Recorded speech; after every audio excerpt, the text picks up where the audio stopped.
afternoon, everyone. Thank you for joining us. I know we're a little bit late in the program, but hopefully you can keep with us. We have a great panel for you right now. It is the advocacy panel.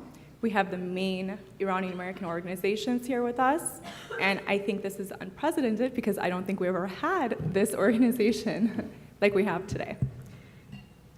Okay. So I'm honored to be here as the organizations provide their insights into how things have been for our community and the challenges and the opportunities that lie ahead for our community.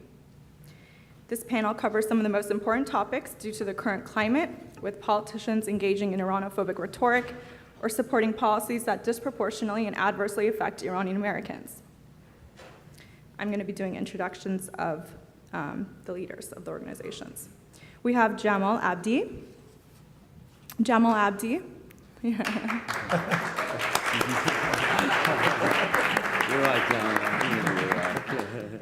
You have some fans. Jamal Abdi joined the National Iranian-American Council as Policy Director in November 2009, directing NIAC's efforts to monitor policies and legislation, and to educate and advocate on behalf of the Iranian-American community. He has served as President of NIAC since August 2018, and also serves as Executive Director of NIAC Action, the group's sister organization. We have Morad Ghorban. Morad currently serves as PAAIA's Director of Government Affairs and Public Policy. Working to forward PAAIA's advocacy agenda, Morad is responsible for directing PAAIA's policy initiatives, planning and executing PAAIA's government relations strategy, orchestrating PAAIA's electioneering activities. Prior to that, from 2008 through 2010, Morad served as PAAIA's legislative director. And then we have Kousha Adhami. Kousha Adhami currently serves as supervising attorney and immigration attorney at Parse Equality Center in Los Angeles. He has helped Parse in their motion to provide social and legal immigration services dedicated to helping all members of the Iranian-American and other Persian-speaking communities achieve their full potential as informed, self-reliant, and responsible members of the American society. And last but not least, we have Babak Yousefzadeh. Aside from being a partner at Shepard Mullen, Babak Yousefzadeh has served as IABA's national president for the last 4 years. Under his leadership, IABA has grown its membership of prominent attorneys, law students, and members of the judiciary. Babak has also personally overseen IABA's involvement with all of the travel ban litigation with its partners. He's been very dedicated with in that regard. Babak promotes IABA's mission to educate and inform the Iranian-American community about legal issues of interest and to ensure that the American public at large, our local representatives, and other government officials are fully and accurately informed on legal matters of interest and concern to the Iranian-American community. Well, that handles the intros. Let's just dive right into the questions. We're going to have a kind of a casual question and answer format, and at the very end of the panel, probably around 30 minutes left of the panel, we'll have a question and answer with the audience. So you'll have an opportunity to ask all of these leaders up here any questions you like, any questions hopefully that haven't been covered in the panel itself. So the first question I'd like to go into, and if Ramin, can you play the PowerPoint for Morad, please? Is about Iranian-American identity and views. So my first question is directed to Morad. PAAIA has conducted annual surveys of Iranian-Americans. So can you please tell us more about the views, the identity, and the concerns of the Iranian-American community? Sure, no problem. So one of the things that PAAIA does is works to educate policymakers and the broader American public at large about the Iranian-American community, its views, its demographics, things like that. And since 2008, we've been polling the community every year, where we hire a pollster to do an annual scientific survey of Iranian Americans. And from that data, we are able to give a voice to the community on where it stands on the issues and its demographics. So, can you walk us through this? Yeah, so some of the trend we've seen over the past 10 years, basic trend data that we can identify where Iranian-American stands on the issues. And basically, Iranian-Americans identify themselves through their ethnicity and national origin, around 45, it's a split between 40 to 45% on each. Much lower is the identity through religion or MENA, Middle East region. So that's the first thing, first outlier. Second outlier is Iranian Americans are very well assimilated in American society, but yet they maintain close ties to the people of Iran. Around over 80% indicate that they still have family there, and almost 50% indicate that they have immediate family there. So having this close connection to Iran, the Iranian people, really reflects their views on broader issues. And on top of that, the lines of communications have increased. And Iranian Americans are using technology more and more to communicate more frequently to their families and relatives in Iran, using smartphones and things like that, FaceTime. We've seen a tremendous increase, almost 50% indicate that they use some sort of application on that. When it comes to US-Iran relations, Iranian Americans want to see a democratic Iran that respects human rights. That's pretty much a given. And they prefer policies that engage the Iranian people and support their democratic aspirations. Another trend data that we've been seeing is there's been a tremendous concern over discrimination, the rise of discrimination based on ethnicity. So that's another trend area. And over here, let me just turn around, I could look at the data. So in this year's poll, we asked, have you personally experienced discrimination? And 49% indicated that they had. 67% said that they know of someone who's experienced discrimination. Interestingly enough, if you go back a sec, younger Iranian Americans, by I think between 18 to 34, 69% indicated that they've experienced discrimination. And the older generation is, they don't report it as much.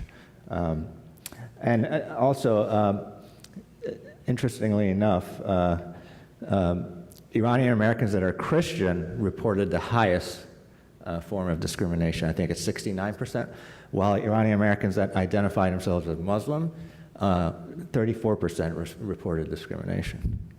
That's very interesting. Yeah. I would think that it would be the opposite. Yeah, you would think. So here's, we asked the question, are you concerned that rhetoric and policies against immigrants, Muslims, and Iranians are going to increase discrimination? And 77% indicated that they're very concerned about that, or somewhat concerned about that. And since 2015, we've seen this number go up. In 2015, I think it was only 34% reported concern that policies and rhetoric could lead to discrimination. So we've seen that trend data go up. Obviously, majority of the community opposes the travel ban at 77%. 16% indicated that they support it, and 6% said they're not sure. Out of the Republicans, Iranian-American Republicans, I think around 60% said that they support the travel ban. Okay, that takes us into our next topic, actually. Yep. Which is the travel ban. And by the way, I think we've never had polling or surveying done like this, so we really thank PAAIA for conducting that effort. It really gives us an insight into the views of Iranian Americans, since a lot of times it's usually based on speculation, at least in our political circles. So thank you, that was very interesting. And one of the things you noted just now was that there is still a connection between Iranian Americans and Iranians, because a lot of people have family back home in Iran still. They're still communicating with Iranians back home. So now that we have the travel ban, and everyone's obviously familiar with the travel ban by now, I don't need to go into the. Unless you're one of the not sures in the survey. Yeah. Just going off that topic and continuing with you, Morad, what have Iranian-Americans done to push back against the travel ban? So let me start with a little bit of history first, with the IABA Sure. in particular. And some of you may already know this, some of you may not. But back in, after 9/11, one of the first bills that Congress passed was the Enhanced Border Security Act. Section 306 of that bill contemplated a ban on all non-immigrant visas for citizens of countries from state-sponsored terrorism. And Iran was obviously included on that list. But there was a waiver provision within that bill. And what the IABA did at that time was did some guidelines on how the waivers could be implemented. And working with IAPAC, which is the predecessor to PAAIA, they set up some meetings with Senator Schumer, and Schumer set up some meetings with the Department of State and INS at the time. And those guidelines were basically put into effect. So while there was a ban on non-immigrant visas, there were waivers that were being processed. We sort of thought of a similar playbook to the current travel ban, and once the Supreme Court allowed the travel ban to go into effect while the legal challenges were continuing, and I think that was in December, we were in a position where we were speaking with Senator Van Hollen to start clarifying and getting some light on these waivers. And as Babak mentioned last night, you know, this disclosed some information that waivers weren't really being processed. I think from from December 8th through February 15th, out of 6,555 applications, only 2 waivers were granted. And as Babak spoke last night, this information was taken, and we filed an amicus brief, the coalition partners, to the Hawaii case at the Supreme Court, and it was the brief that was mostly cited by the justices in both oral arguments and their dissenting opinions. And I believe if it wasn't for Mitch McConnell, we probably would have won that case. Because as you know, Mitch McConnell blocked Obama's last appointment, and they were able to get their own guy in there. And just another example of how elections have dire consequences. Right. Yeah. Judicial But appointees especially. Now that the Supreme Court has ruled, and NIAC worked on this with Senator Van Hollen, there's an amendment to the state appropriations bill which would require regular reporting on the travel ban and the waivers.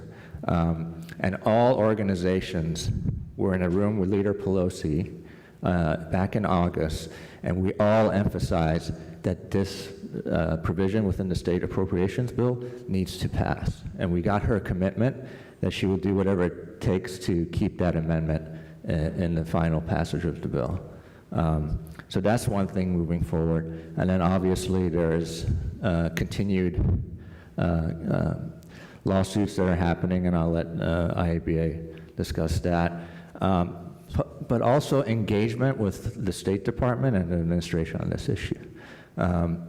We've had opportunities to sit down, some of our members have, both with Secretary Pompeo and the Special Envoy to Iran, Brian Hook, and to emphasize repeatedly that the community is very concerned about this travel ban and how it impacts us.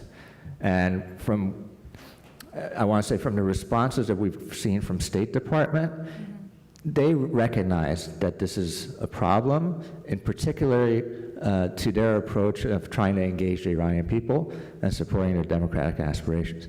The problem or the challenge we have is that this policy is not being driven by the State Department or National Security Council.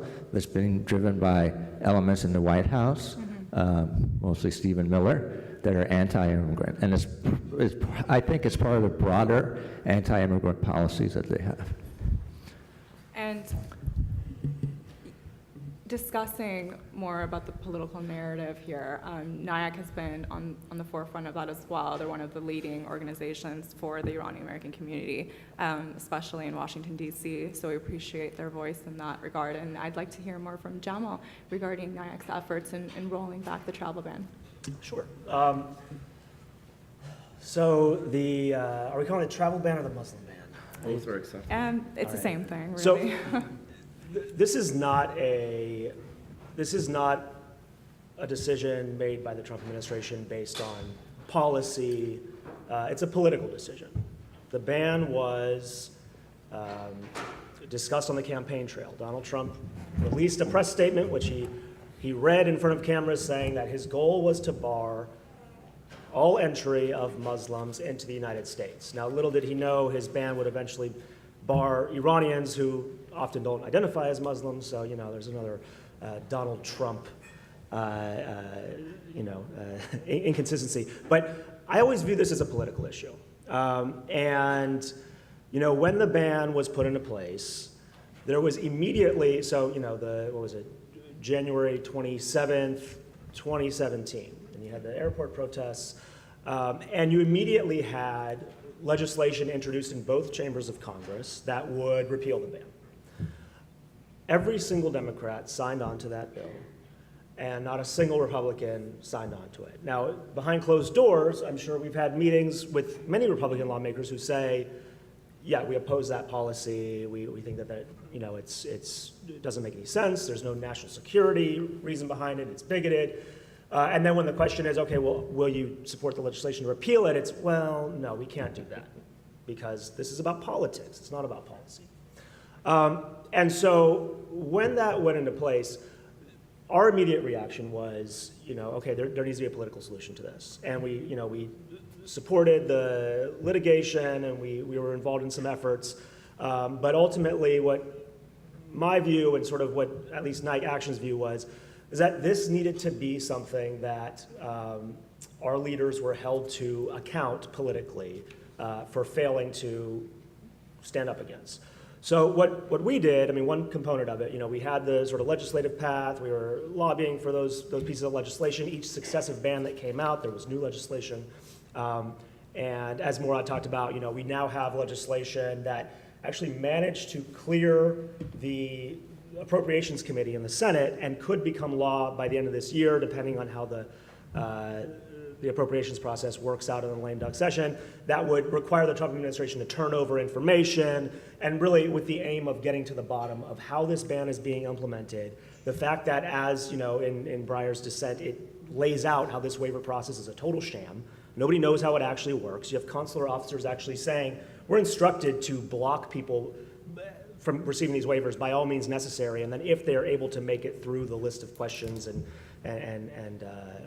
barriers, then we send it to Washington and they figure out a way to block it. So we know this is a sham, and so we've been working on trying to, with our partners, working to try to get more information so that we can actually put this front and center for lawmakers, for the public, and at least over the next 2 years, begin to poke some big holes in the ban by forcing that waiver process to actually be a process, and hopefully opening up those waivers. But what we did immediately after the ban was put into place is I literally looked at the top 20 districts in the country based on Iranian-American populations, congressional districts, because we all knew that Hillary Clinton won 23 congressional districts that elected Republicans, and so there was this significant opportunity to actually flip the House. And we're not partisan, but the fact is that you had all these Democrats supporting repealing the ban, and then you had Republicans obstructing. And we needed to send a message, to Democrats that we would support that, and to Republicans that, look, our support is contingent on actually representing us. And so it's not a partisan issue, but we looked at the top 20 districts, and we found 4 districts that had significant Iranian-American populations out of the top 20 that were represented by Republicans.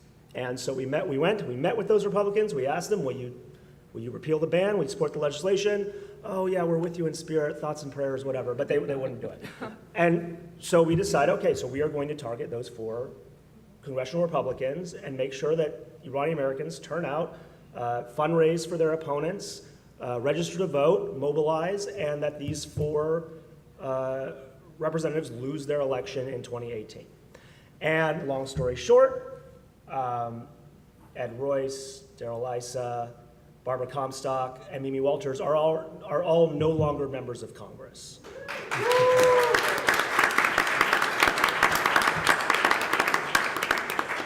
But now, now the real work begins. What are we going to do with this new Congress? Are we going to get the incoming Democratic House to actually support messaging legislation, to call on this ban to be repealed, to amend the INA to make these bans illegal going forward? Are we going to be able to hold hearings with administration officials to get to the bottom of this sham waiver process and really set the stage over the next 2 years to open up the waiver process, and then in 2021, elect a president who commits to, in their first 100 days in office, repealing this ban once and for all?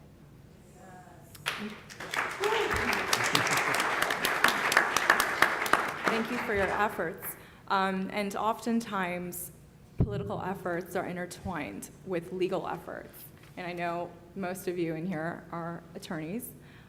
So my next question is directed to Babak as the head of IABA. Can you tell us more about the legal aspect, the current status of litigation, what IABA is doing, the challenges being faced by family, in travel, immigration, and family separation? Yeah, so I'll do that. Part of it also is you have an immigration panel that's actually going to delve into this pretty significantly, so I don't want to steal a lot of their thunder. I can talk to you about litigation efforts. I mean, I think that if you exclude the Supreme Court, unfortunately, which is, by the way, nothing new in respect to the history of these issues in this country. Typically, if you exclude the Supreme Court, what you'll find is that with respect to the travel ban, the only voice of reason and sanity in this country, and not just the travel ban, when you talk about DACA, when you really talk about a lot of these immigration decisions, the courts have been really the sole remaining voice of reason, right? Congress has basically abdicated all of its responsibilities to the president. The president, you're all familiar with, seems to have really abdicated all of the principles that we consider to be American, and that really just leaves one branch of the government. And again, if you exclude the Supreme Court, that one branch has really stepped up. When you look at the history of the travel ban litigation from version 1.0 till now, and just to answer your question briefly, obviously versions 1 through 3 were all challenged by IABA coalition partners up here. At every stage, versions 1, 2, and 3, we were involved in giving we were involved in oral arguments, providing evidence. I think the only case in the country that did that, and sort of presenting the Iranian-American case to the courts. I say this because at every stage, the courts actually stepped in and stopped the ban, right? Version 1 was stopped, version 2 was stopped. Version 3 was stopped by every court until it got to the Supreme Court. And the Supreme Court did the two things simultaneously. It basically shot down the government's authority. The government was basically saying, if we can engage in the actions of Korematsu, this is the Japanese internment camp. Incidentally, at that time, the Supreme Court also upheld the government's actions. And the government was telling us, literally, when we started this, if Korematsu was okay, certainly this is okay, right? I mean, do you imagine the audacity it takes to say, well, if we're authorized to just gather people up and put them in prison camps, then certainly we can prevent you from seeing your loved ones. But the Supreme Court simultaneously decided, okay, you can no longer cite Korematsu. That is no longer good law, which, by the way, has widely been viewed as, 60 years of a black mark on our history, and then yet proceeded to do exactly what Korematsu did, which is put their stamp of approval on memorialized discrimination as law of the land. So litigation is often a good measure of putting a check on an executive. But I actually agree with Jamal that this is a political issue. And if it's only resolved through the courts, it's actually not going to get resolved. Right? This is still why we're talking about affirmative action in this country, is because it was the courts that intervened, and it wasn't political will that changed. So, but obviously, we use the courts where we can to slow the process down so that the political will can catch up to it. So where are we now? I mean, as you know, we've been litigating this issue mostly successfully. We are now one of 2 cases in the country challenging the travel ban. Previously, were the travel ban, Muslim ban if you prefer. And by the way, I only don't call it Muslim ban for one reason, and that is it affects a lot of non-Muslims, especially in this community. And so to call it a Muslim ban to me, although it's probably what he intended, well, I shouldn't say probably, it's exactly what he intended because he said it. This is the beauty of it, right? President Trump is the only president in our history that has expressly told us what his discriminatory animus was, and then has then expressly told us how he's going to hide it through pretext. Like, this is unprecedented, right? First he told us it's a Muslim ban, then he told us people get upset when I call it a Muslim ban, so I'm going to talk about territories. Right, so he told us what he's going to do to hide his discriminatory animus. But I digress. There are 2 active cases right now in the country that say fine. The Supreme Court has said this is authorized, it's the law of the land. So as designed, it is no longer unlawful, but certainly it can be unlawful as implemented, right? And so that's where we are right now. And the argument is, you've promised us waivers. You clearly have not delivered any waivers. So we're going to hold you accountable to that. And so that is going to take place in various forms. We're obviously in litigation. It's a class action in the Western District of Washington. And it's going to also take form in litigation for FOIA requests, Freedom of Information Acts, because part of all of this, part of the reason the government can get away with this, and Judge Tabadar talked about this a little bit earlier, all of this is hidden behind this opaque curtain that no one can see through, and it's all governed by this authority of the government to sort of, they have near absolute discretion when it comes to immigration, right? And so they get to hide all of their decisions, and they get to argue to the Supreme Court that, oh, don't worry, this is not a ban. We have lots of waivers. We have, I don't know, 11, 13 categories of waivers. Everyone can get it if they want. But part of the problem is we have no information. That's why PAAIA's efforts in getting the information was so important. That's why NIAC's efforts in terms of getting legislation that actually forces the government to give us periodic information is key. The FOIA request is involved in that as well. So the FOIA request will help us get further information, which then we can shine a spotlight on. And in the meantime, we are arguing to the district court that the waiver system is a sham. How do we know it's a sham? Other than the fact that a couple of prior consular officers have basically told us it's a sham. They've signed declarations under oath saying that it's a sham process. We also know it because the clients that come to us have told us that, right? It turns out that in some places, consular officers don't believe they have the authority to grant waivers at all. Some believe that only Washington has the authority. Some believe that they and Washington have the authority. Some will accept evidence in support of a waiver. Some will accept no evidence in support of a waiver. Some will allow you to do it, but only in oral arguments, which of course begs, in your interview, which begs the question of what happened if you had your interview before the ban, and then the ban was implemented, and then they denied your waiver. Where was the interview at which you were actually supposed to provide this evidence? When you look at the process, and unfortunately we only have anecdotal evidence, when you look at it, it's a complete arbitrary process. And fortunately, the law still prohibits arbitrary processes. So what we're trying to be able to establish in court is that this is an arbitrary process. And at a minimum, if you're going to implement this policy, at a minimum, you have to abide by its own rules. If you're saying there are waivers, then there ought to be a form. By the way, the only waiver process that does not have a form is this one. There's got to be a form. You've got to tell people how to apply, what evidence to submit. Have somebody that actually has the authority take in that evidence, listen to it, and issue a decision that's based on something other than fraud. So that's basically where we are in the process. As you might expect, the government is throwing basically every roadblock it can in the litigation. We're facing simultaneously a motion to dismiss, a motion to stay, a motion to transfer us to the Northern District with another case going on that's actually now behind us.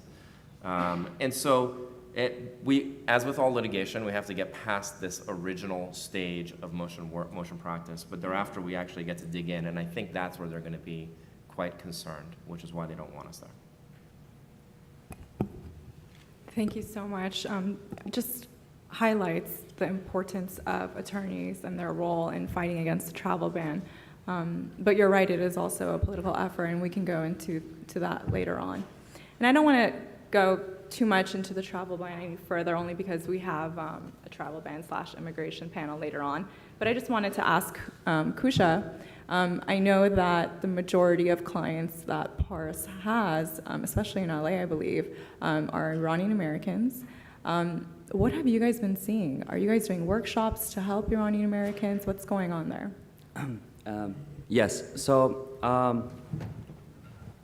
in addition to the current challenges that nonprofit organizations are facing with the recent changes after the election of Trump, our organization has faced a much more difficult hurdle. And the reason for that is that because of the travel ban, we are given an extra step of work to do. And I'm not going to go in detail talking about the travel ban and what immigration attorneys do, because we have Elika and David who are experts in these topics, and on our next panel they're going to go in detail and talk about the mechanism and what is being done to get these waivers approved, or the travel ban in actuality. But as far as what PAAIA is doing to advocate for our clients, PAAIA, in addition with me and Sima and Paris, who were unable to be here, our goal is to overcome these hurdles by zealously advocating for clients and continuing to educate our community. At PAAIA, we offer weekly Know Your Rights events and roundtables at schools, places of worship, libraries, and other communities to continue to educate the community, because I'm sure, like, I can get everyone's hand here raised. The problem with the immigration law is that there is a lot of false myths and rumors. And you have clients talking to each other and say, oh, my cousin's, this was approved, so mine has to be approved as well. So the steps that we're taking as a nonprofit community-based organization is to continue to educate our clients and hire more staffs and take more actions to advocate for our clients. And PAAIA has taken many steps, and we have worked in collaboration with IABA and PAAIA to even supplement the briefs and everything for travel ban. But again, I'm not going to go in detail. But despite our geographic location, PAAIA is taking clients from all over the states, and as we all know, immigration is federal law. So we try our best to file these waivers as much as we can, and basically to advocate for our clients. But we are at a disadvantage. We are at a disadvantage because all the new recent changes that we have, and just being the practice of immigration law, things just change so rapidly. When the administration changes, all the policies change. And this was actually discussed with Judge Tabador, who I'm a big fan of. And it's a big issue. One day you're in court, there is a complete different policy regarding how even the judges have to adjudicate these cases. Now, with that being said, again, our goal is to continue to educate the community and advocate for our clients so we can get these waivers approved and get better results. You guys are doing great work here. Okay, I'm going to leave the travel ban, even though it's a very hot topic for our community, for the travel ban experts. Yes. And I see Audisa looking at me like, yeah, leave it to us. So the next topic that I'd like to go into, and this is probably more directed to Jamal, has to do with sanctions and the Iran nuclear deal. I know IABA doesn't do much on that, so I'm going to leave it to him to answer this question. But basically, as you all know, Iran and several of the superpowers, or the world powers, entered into the Joint Comprehensive Plan of Action, the JCPOA, and it essentially, the goal was to prevent Iran from developing a nuclear weapon, even though Iran always claimed that their program was always used for civilian purposes. This plan, this agreement, is probably puts the most stringent requirements on Iran. It is an unparalleled agreement, and even though Trump loves to say he could have gotten a better deal, there is no better deal than this. So my first question as a preliminary matter, if anyone can answer this actually, is what is the impact of sanctions on Iranian-Americans, not even just Iranians? Anyone? Jamal? So the impact of sanctions. So anytime I'm in Beverly Hills and talk about U.S.-Iran relations, I sort of do it with, my Right. looking behind my back. So we're among friends who aren't going to accuse me of anything because I don't want to war with Iran.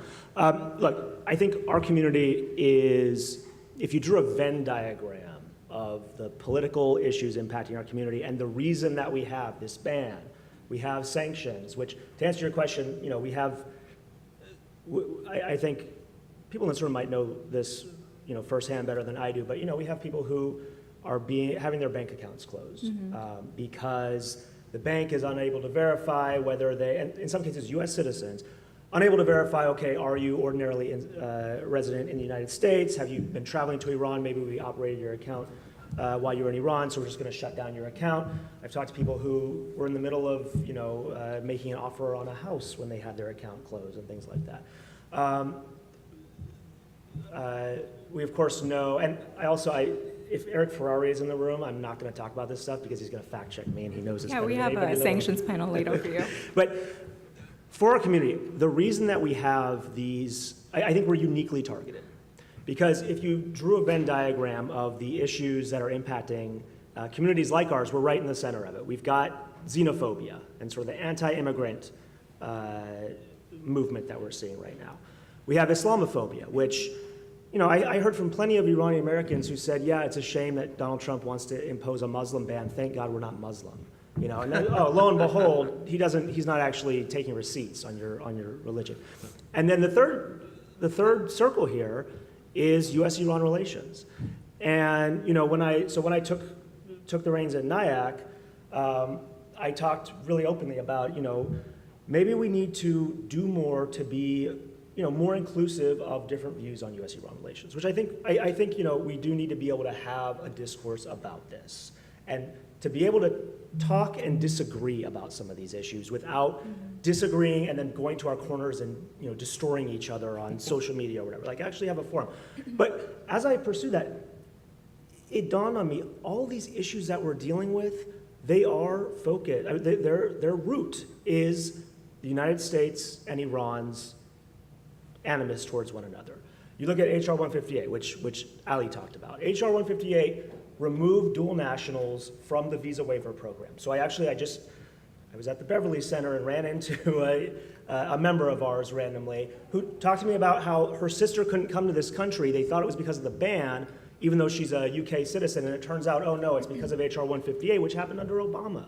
And the reason that HR 158 took Iranians off of the list of dual nationals who could qualify for a waiver is because Iran is on the US state sponsors of terror list. And so that is the list that was used as the basis for HR 158, which was originally crafted to try to prevent ISIS supporters from coming to the United States, and it ended up being a bill that took Iranian dual citizens off of the visa waiver program.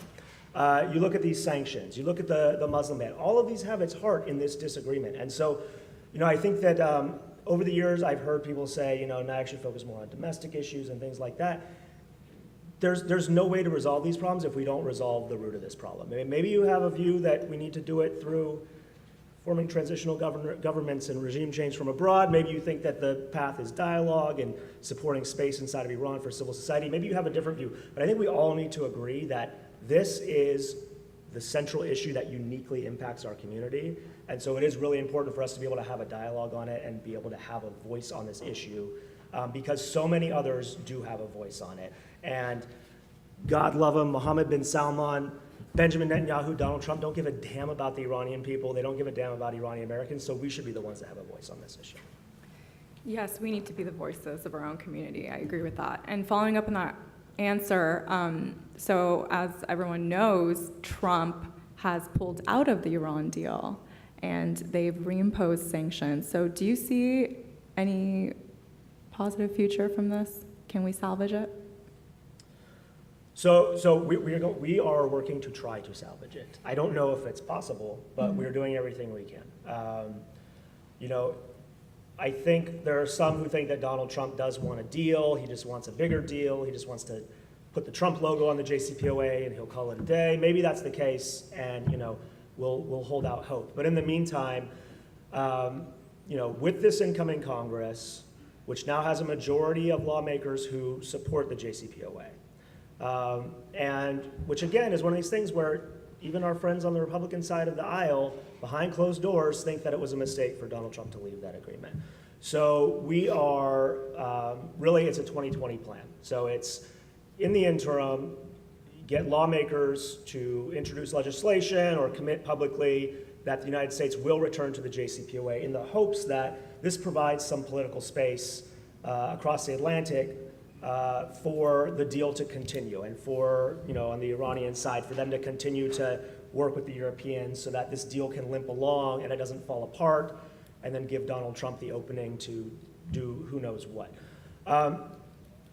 We also are working with the 2020 potential White House candidates to try to make sure this is a platform issue for, you know, the Democratic Party, and you know what, if Jeff Flake wants to challenge Donald Trump, let's get his commitment too, that if one of them takes the White House, the next administration will return to the JCPOA, and so our friends in Europe and in the entire rest of the world who are trying to keep this agreement alive provide a little bit of political space so they can continue to sort of limp along and do that, and understand that the United States, you know, the Trump administration is not operating with a monopoly of power on this issue, that there is a divide, and the deal can be salvaged. But, you know, that's the long-term strategy. I think in the near term, we just have to be very vigilant about all of the attempts that are going to be made to try to really drive Iran out of this agreement so that a crisis can get started. Right, and if you kind of go back to Morad's first point about the views generally of Iranian-Americans, it seems that they want a peaceful resolution and they oppose the current. Well, yeah, I mean, 70% of Iranian-Americans were opposed to the president's withdrawal, and around 60% don't believe that his policies are going to bear fruit. So the majority of the community is pretty much opposed to the current path. But just to go back a little bit to the, you know, the Iranian-American community and its views on this very, you know, divisive topic. I was reminded of, I was talking to a journalist a few months ago when there was a meeting, the State Department reached out to the Iranian-American community to have a meeting, and there was a lot of you know, rhetoric flying back and forth about whether Iranian-Americans should be there or not, and things like that. And he was telling me he interviewed two activists, one a liberal activist here in LA, and another a conservative activist, both of them in LA. And he said, you know, they both have a similar point of view, that they want to see a democratic Iran, and they want to see that democratic Iran happen through a natural grassroots movement in Iran. Neither supported the MEK. Neither thought that regime change policies are going to be effective. But both sides had an animus towards each other. The conservative was more mad at Obama than anything else because it was Obama's JCPOA, it was Obama's deal, right? And it was a bad deal because it was Obama's deal. And then the liberal was like, nothing's going to work because Trump is the problem, So what we're seeing is, while Iranian Americans may have similar points of view, the partisanship is becoming more divisive. And it's really reflective of the broader American public. So I think that's where you see the divisiveness coming in. But if we all sit back and layer it up, go back a layer, we have far more in common than we think. Right. And I think, it's important for us to discuss that and discuss it in a civil manner, because one of the things that we've seen happen as a result of the 2016 election and the current occupier of the White House is civil discourse it has gone down, and the rhetoric has been heated, and that's not good for the country as a whole, certainly not good for the Iranian-American community. Yes, we see that happening across the board, unfortunately, in recent times. But that kind of goes into our next topic. Iranian-Americans, as any immigrant group, are very concerned about economic security. Iranian-Americans have reached the highest levels of education and employment. We're a very successful group. But unfortunately, that does not translate to political power. It does not translate to our voices being heard. And as PAAIA's results have shown, there is a common ground in that, okay, majority of Iranian Americans, they don't want to import democracy. They want to see a grassroots movement. Most of Iranian Americans are against the travel ban. So my question is, and I'll have Babak take the first stab at this, how do we get Iranian Americans involved, regardless of what your views are? How do we get organized? How do we come together as a community? And I think this is one of the major issues plaguing our community. Yeah, well, I have a couple of thoughts on that, although I suspect NIAC and PAAIA can talk to you more about how we can get organized. I've been struggling with this question for so long. Why is it that Iranian Americans are so terrible at basically political engagement? I don't think there's a single answer. I think there are probably multiple factors that weigh into this. I think there's a scar in the collective Iranian American psyche about being politically engaged, right? Many of our parents escaped that political uproar in Iran to come here, and so there's this concept, I talked about it last night, about being siyasi and how that is like, God forbid, that's like an insult that you can give to someone, is that they're being political. So I think there is that scar that sort of keeps us out of it. But I think to some extent we're also victims of our own success. I talked to you a little bit last night about people that don't heed the warnings of the signs of the storm. We are often those people. And we're often those people because we are personally and financially successful. Mm-hmm. Right? We constantly think, oh, that's awful, it's not going to affect me. I have a good education, I have a good job, I have a good family, I'm just going to take care of my immediate family. This stuff isn't going to affect me. So I think part of it is that we are, in fact, weighed down by our own personal successes. And I think part of it is that, if I were to be honest, and perhaps some of you would call me pessimistic, but I think we are a fractured community in a lot of ways, and we tend to be more fractured with ourselves than with outsiders, which is an unfortunate byproduct for various reasons. It's hard for us to agree on things, even when we actually do agree on them in principle. It's hard to get organized. And so I think part of it is becoming aware of it, right? This is a lot like discussion, again, of the judges. Like a lot of these stuff interrelate when they were talking about implicit biases. I think we all walk around with them, and I think as Iranians we tend to walk around with them maybe a few more than the average Joe. And I think part of it is just becoming aware of that fact, right?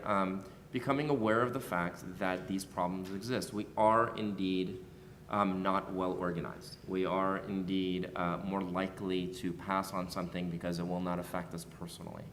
Whereas other communities may be much more quick to unite and respond to a threat because they sort of understand the warning signs of what happens if that threat goes unchecked. We tend not to be very good at that. So I think part of the problem is that we have to become aware of that, and then we have to feel that motivation to act.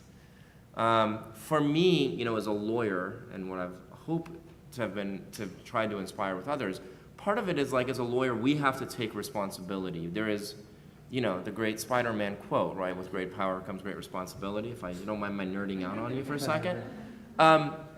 We don't have all that much power, but more than the average citizen, right? I mean, the people in this room can walk into a courtroom and can challenge an executive action and can stop it.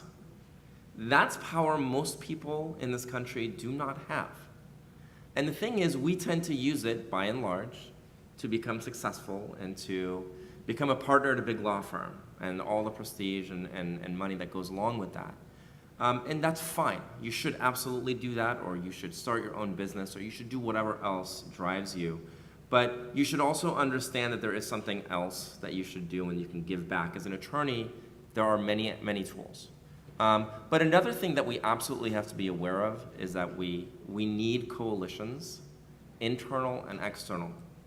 Iranians tend to have a very go-at-it-alone attitude. It does not work in this society if you're trying to be organized and if you're trying to create change. Which means you have to coalition build, like this. And it means that we have to coalition build outside of our community. And on that front, I'll let PAAIA and NIAC weigh in. Yeah. So just real quickly, we're in the 33rd Congressional District, which has the largest Iranian-American constituency in the country. Yet, the members of Congress that have represented this district pay no attention to the community. And why is that? Because they're, at least in this district, they're disengaged in the political and civic process. And we know that. I've talked to Iranian-American candidates that have run in this district at the city level and at the congressional level. When they go through the voter registration files, they say they could only identify around 6,000 registered Iranian-American voters. And we believe that there's at least 50,000 eligible to vote here. And the same thing goes in Orange County, the 45th Congressional District, which is the second largest. You see similar patterns. So in Southern California, where we have the most numbers, we're almost the most disengaged. And how do we change that? I'm not really sure. I don't think that you're going to change like my parents' generation's views on these things. Because they're very politically active when they speak and talk. Sure. They have a lot of good opinions about a lot of subjects, but when it comes to actually going and voting, maybe not. So I think it's the younger generation.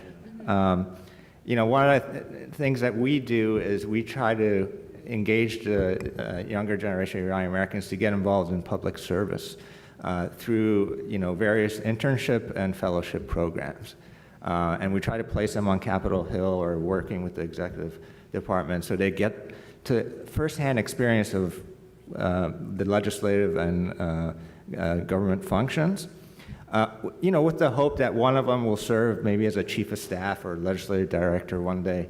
But at the end of the day, this is a civic participation program, because we know that once that kid goes and works for a summer on Capitol Hill, whether he stays there or comes back and becomes an architect or a business leader in his community, he will always be, or she will always be, an active participant of the American civic process. Because you can't go there and then come back and be disengaged. That person will always be voting. And hopefully that person will get his parents to also go and vote. It's a slow process, but I think, we have to focus on the younger generation and instill in them the importance of them becoming active in the American civic process. That is such a good point. And my father, I've grown up in him always speaking politics, and yet he always refuses to vote. And I'm always forcing him to get a mail-in ballot so I could fill it out. Just kidding, I didn't say that. I do that too, yeah. Anyways, so, I mean, I guess, Jamal, do you have any comments on that? How do we get a civically engaged community? Well, I wish I had the answer. What difficulties, at least, do you see NIAC facing, and what do you guys need? Like, what resources do you guys need? So I think that one of the big challenges. So two big challenges. One is that there's this phenomenon of, Iranians learning in Iran that you keep your head down and the state leaves you alone. Whereas here, you keep your head down and the state comes for you, as we have learned. So if you want to defend your rights, you actually have to be active in the process. But we also have this phenomenon that when I talk to people, oftentimes it's like we're preemptive historians. Like we say, oh, like the die is cast. There's nothing we can actually do to change these things. It's already decided, And I said to tell them, well, then I should just pack up my bags and go home. Like, what are we doing here? Like, we are active in the political process because we want to change these things. And I think that maybe one of the keys is that people need to understand how the political process actually works. It is so convoluted. It's so easy to just draw conclusions of it's all a conspiracy. There's an invisible hand behind these things making the decisions. And so there's no use in me getting involved. Right. It's like, I don't know if Nahal, Judge Irvani is here. She talked about the, somebody coming to her as she's doing advocacy work on behalf of survivors and saying, you're not making any difference. And she talked about this metaphor of, the ocean washing up all of these sea urchins and somebody throwing them back in the ocean and somebody saying to them, what are you doing? You're not making any change. There's miles of these sea urchins. And the person says, well, I just made a change for this one person. I think on one hand, we need to view things in that context of, okay, even a little change is change. But then we also need to understand how the ocean works. This is how it comes to the policy side of things. There is a system here. With the political system, this is a game with rules. Some groups play it really well. Some groups say, oh, there's no rules. It's all just it's conspiracy, and so I'm not going to play. And I keep wondering why I keep losing. And we need to, I think, do more education on how this actually works and what the pathways are to actually having agency in this political system. I don't know if that's not going to cure all ills, but I also agree with Morad and love what PAAIA is doing, because I do think that the younger generation is more willing to do that. And my concern is, do they do that in a platform for where they identify as Iranian-American, or if you look at the type of attacks within this community on people who get involved with politics, any rational actor looks at the cost benefit and it's just like, why would I get involved with this and get attacked from all these different sides? I'll just go make money and take care of my family. Right. And so I think it's education, and then it's also figuring out a way to create a safe space for us to be involved politically, where we can advance our interests, not at the expense of being, turned into, pariahs socially. I know, and I think social media is not very helpful in that regard, because oftentimes I find myself trying to fight against posting comments on someone's status. I don't like to engage too much. But Kousha, did you have anything you wanted to add? I know you guys do a lot of education work. It seems like everyone covered everything, but just quickly regarding what would be the parts, our perspective in this. There is definitely a distrust and not a strong will to get involved in politics, especially within the Persian community. However, our organization, even though we don't take any stance as far as any politics goes, however, we do have open platforms, and our platforms have helped our members at PARS to actually become more educated and become more well aware regarding how they can be more involved. So I think this right here is a great start. I mean, the fact that IABA has been able to promote this and put us together, in some sense, I think it's going to raise consciousness on how we can actually become more involved and how we can definitely educate our parents. I mean, sometimes I write stuff on Facebook and I get a call from my khale in France. She's like, oh, why are you posting this stuff on Facebook? and she's been living in France for like 30 years. But we all have that, and it is our job to educate our parents, and especially, as you guys mentioned, since we are attorneys, we have a higher burden. And I mean, Babak also mentioned that we tend to be very individually successful in terms of actually as far as like, resources as well. That also puts us in, gives us more responsibility to make our community more involved. Well, speaking to that, it looks like our community is getting more involved because, as you all probably are aware of, we've had the recent elections where we've had many Iranian-American women, might I add, and I do note that I am the only female on this panel, but I think times are changing. But I saw a lot of Iranian-American women being elected to state senates, like the Florida State Senate, the New York State Senate, and other, state level offices. And Morad, are Iranian-American women laying the foundation? Do you see improvements there? Well, it was certainly a historic midterm election for the Iranian-American community. For the first time, we have 3 Iranian-American women serving in the state legislature.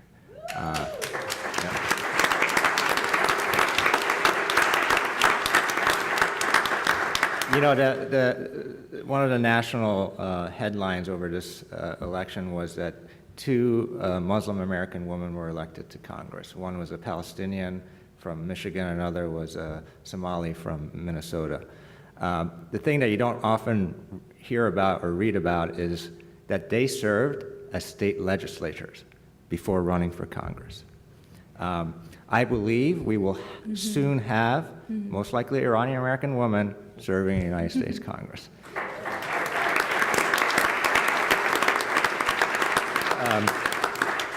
One of the things that we do, and this is probably like, for me personally, the most gratifying part of my job is to support Iranian-American candidates running for public office. We have a PAC that financially contributes to them. We encourage our members to support their campaigns because without money, they cannot run serious campaigns. And these 3 ladies, Anna Eskamani, Anna Kaplan from New York, and Zara Karenshak, ran excellent races. Their ethnicity, in one way or another, their ethnicity was brought up somehow during this campaign.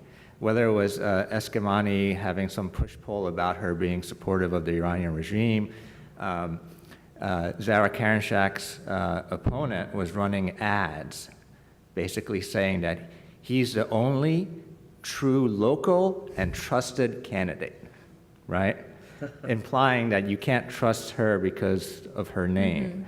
Even though she was actually the local candidate born and raised in Georgia, she was the one that served her entire professional career in public service, whether it was an Air Force Academy graduate, Gulf War veteran, and former federal prosecutor. But all 3 of them were able to overcome this because they ran really effective campaigns, both in terms of fundraising, ground operations, volunteers, and national party support. State and local party support. All 3 of them were endorsed by President Obama. And they all represented districts where the Democratic Party was looking to flip Republican seats. So it's a lot of optimism there. I think, we should encourage and really profile these 3 ladies, as well as the other Iranian-Americans currently serving in public service. You have Amir Faroukhi, who's a city council member. It was actually Amir Faroukhi that put us in touch with Zahra. He called me, he said, listen, there's an Iranian-American woman running for state senate here, I think you should talk to her. There's also, everyone knows Cyrus Habib. He was the first Iranian-American elected to state legislature. Now he's a lieutenant governor. Yeah. And then the next governor. And I think he may be running for governor or attorney general of Washington next 2020. So there's going to be exciting stuff, but we should definitely encourage Iranian-Americans to run at the state and local level because that is the pathway towards national office. So that's looking to all of you in here. If you ever considered getting into politics, Jamal wants to see something on that. Well, I just think, like right now, like being Iranian-American or having Iranian heritage politically, it's not a liability. It actually is an asset. And we can, there are a lot of reasons for this. I mean, some of it is the political work that's been done, the spade work to create an infrastructure of funding for these candidates. But really, we're in this moment nationally where, you know, on the issues that we work on, things have become more divided. The divides have become more stark, but to be able to run as, you know, in this case, women of color, actually is an asset and something that, you know, these candidates ran proudly as Iranians. You know, they didn't try to hide it, they didn't obfuscate it, they didn't change their name. They actually ran proudly as Iranians, and that's exactly what we need to do, is actually create a infrastructure where it's an incentive to run proudly as an Iranian American rather than something that you need to hide. And I think that as we emerge from the Donald Trump era, you know, there are all these crises, but there are such huge opportunities. And if we, you know, invest and play our cards right and do everything possible, we can actually turn this into, you know, something that we emerge stronger as a result of. And I think that the results from the 2018 election show that we are starting to do that. Right. You know, if there's one positive thing that's come from this administration, it's that you see a little more unity. You see, for example, all of these organizations sitting here before you today coming together and partnering and doing coalition building. And so one thing I wanted to ask, and maybe this can be Babak's question, is are we doing a good job partnering up and working on coalition building? And do we need to do more? And how can we do that? How can we effectively, you know, create the change that we need in our community? Yeah. So the answer of "Are we doing a good job?" is complicated. So diplomatic. We're certainly doing a much better job than, say, we were even doing 3 or 4 years ago. That's a fact. These organizations and many others have been working much more collaboratively with each other. And certainly if there is any silver lining from Donald Trump's ascendance, it's the need, the understanding for our coalitions have understood that we actually do need to build internally and externally. So we're doing a much better job. And these organizations up here and several others, we're actually in communication with each other much more frequently than we used to be. And so there's a lot of room for hope. There's certainly a lot of room for improvement. I think that in general, we can do a better job of coalition building. And look, there are good and bad reasons that we're not, okay? And so I don't want to, the bad reasons is that I just said this before and I'll continue saying it, we are not a particular, we're not an organization or a community that is very well motivated to unite together and do things together, right? And that remains a problem with the organizations as it does with the people, because the organizations are made up of the people. But at the same time, a lot of the organizations, including the ones up here, have very different mission statements. They have very different goals. And so you can't assume that we're going to work with each other on everything, because not everything fits, right? And that's actually okay. The fact that we have a diversity of mission statements, of missions, is a good thing, because we need that diversity in our community just like any others. When you reach a certain level of political sophistication, that happens, and that's a good thing. So we shouldn't set any unrealistic expectations in terms of the fact that, oh, it's all going to be kumbaya and all going to work together on everything.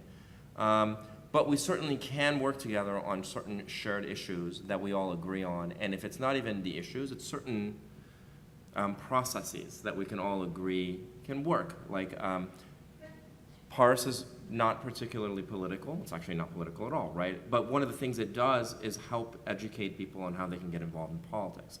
that's a common ground to work with them on, even if they don't want to get engaged in things that they'll consider more political. IABA tends to sort of straddle a little bit in the middle. We are certainly not political, but issues of politics and law do tend to blend to each other sometimes. And when you're talking about, for example, civil rights, you'll find occasional political divides on that issue. And so we sort of try to walk sort of more of a middle ground on that, tying our issues to legal issues. And then, of course, the other organizations up here are more advocacy-based. So we can and we should do better. And I think one of the things that we've all been discussing up here is how to do that and what mechanisms to put in place so that we can work better together to represent you all better. But that also requires engagement from you, right? This is not a top-down phenomenon. We can't organize the community for the community. The community really has to organize and support the various organizations that they believe in so that we can do our work. So just like, a president draws mandate from the constituents, these organizations draw their mandate from their constituents. So part of the duty is on your shoulders and part of it is on ours. Thank you. So- and Kousha, you want to add? Yeah, I just want to add something on the previous topic regarding our female judges. Other than me being involved with PARS, I do a lot of removal defense, and I'm at the immigration court a lot. And when I first stepped into the immigration court and I found out that there are actually 4 female immigration judges, Judge Tabador, Judge Bahid, Judge Baki, and Judge Royani, that just made me feel so good as an Iranian to see all these female Iranian judges to have such high positions at the immigration court. And with that being said, it also kind of puts a responsibility on our male attorneys to actually do get involved in public sector. It can't be just female judges. It's a fantastic feeling, as an Iranian to walk into a courtroom and knowing that in the same building there are 4 female Iranian judges. It's amazing. It's a great accomplishment for our community. Yeah.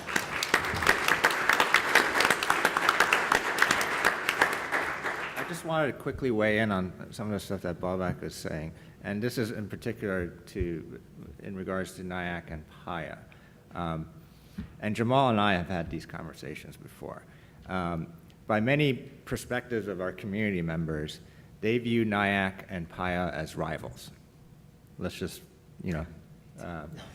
It's shocking. Yeah, because I'm with PAAIA, and then I'm not going to be, and vice versa. It's kind of silly, but I will tell you from a staff perspective, that is not the case, right? We understand we're in a field of work, and we know that it's not an easy job, particularly with the circumstances that we have to deal with, and we don't view each other as rivals. Right?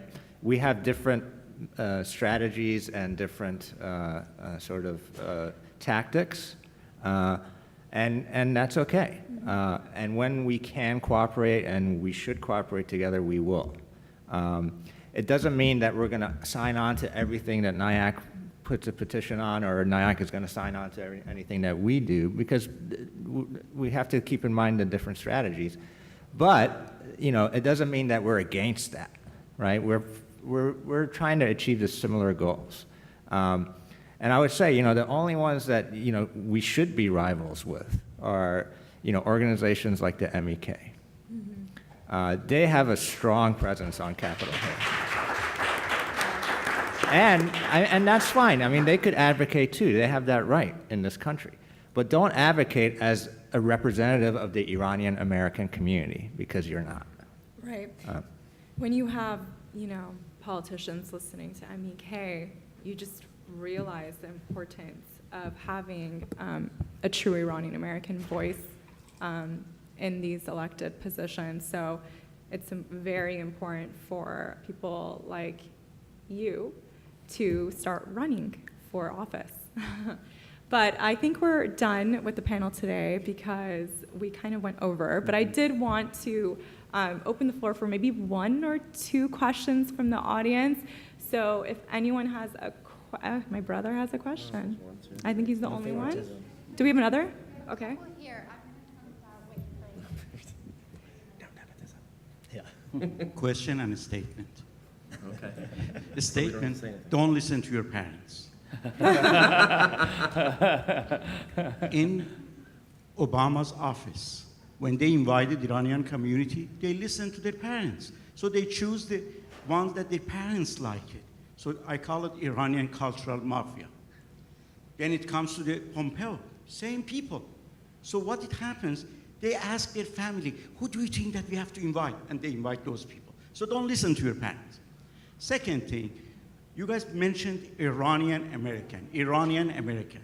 I remember 8 years ago, Mr. Ghorban was on the group that we were trying to go for the census to know what they have to put, Iranian, Iranian-American, American-Iranian. We did not get to the point that what they put, and that happened that we have only 400,000 Iranian Americans or Iranians. Please let me know, what is the legal definition of the Iranian American? I don't know that there's a legal definition of Iranian American. I suspect a lot of these issues are self-identification, right? But I think an Iranian American typically, and I think that is by now sort of the adopted language, I think an Iranian American is an American of Iranian descent, right? So of your ethnicity, is you're of Iranian ethnicity, it doesn't have to do with your nationality, obviously, or your citizenship status, but it has to do with your ethnicity. So if you are an American of Iranian descent and you identify with that identity, then you are, quote unquote, Iranian American. The census issue is a completely different topic, which we don't have time to address, but should we ever get a MENA category, that will hopefully address part of the concern. Yeah, don't get me started. Two more. Okay. Really quick, please. Good afternoon. The question that I have is that there is another organization, it's called AIC, I think it's Iranian-American Council. I don't hear anybody talking about them. Do you guys work together, or are they different? And if yes, what's the difference? I know IABA, we cannot directly cooperate with the political system because we are a 501c3 organization. However, and the next thing is that, are there any other organization other than AIC? Does anyone know who It's the American Iranian Council. Okay. It's a nonprofit group, but I generally view, I think their scope of work is more being sort of like a think tank on U.S.-Iran relations and not trying to represent the Iranian-American community. And the answer to your question is there are multiple other organizations. They're either not national in scope or they're not as present, but we certainly work with Iranian-American organizations. We did it, for example, with the travel ban litigation. Other ones jumped in. So yes, there are other groups. Yes, we work with them. And I think we'll continue to do that. Okay. One more Question. Hi, my name is Yasha. Natalie is my sister, and thank you so much for moderating. You're doing a great job. Thank you, Mr. Rastegari. I had two questions, but I don't know if we're cut up short on Sorry, time. there's only time for one. Just one? Yeah. It's two really important questions, but I'll just stick to the one. We've discussed inroads between the various Iranian-American organizations. Are there any plans to lay inroads between various other minority organizations, whether Hispanic, Black, LGBT, or women? Because more and more, it seems like our interests co-align. Yeah, I mean, one was.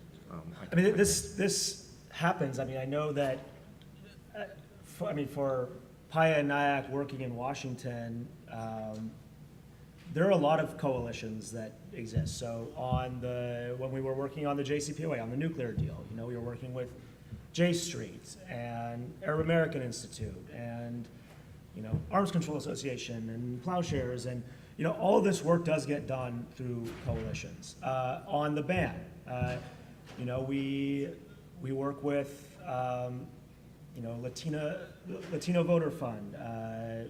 We work with, Arab American Anti-Discrimination Council. I mean, it's surprising how often I get this question of, well, why don't you work with, broader coalitions? And that actually is how things do get done in Washington, and maybe it's not publicized as much as it should be.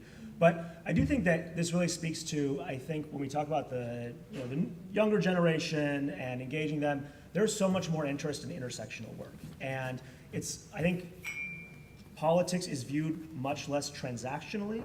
Like, okay, this issue impacts me, so I need to make my voice heard on this specific issue. And it's more about values.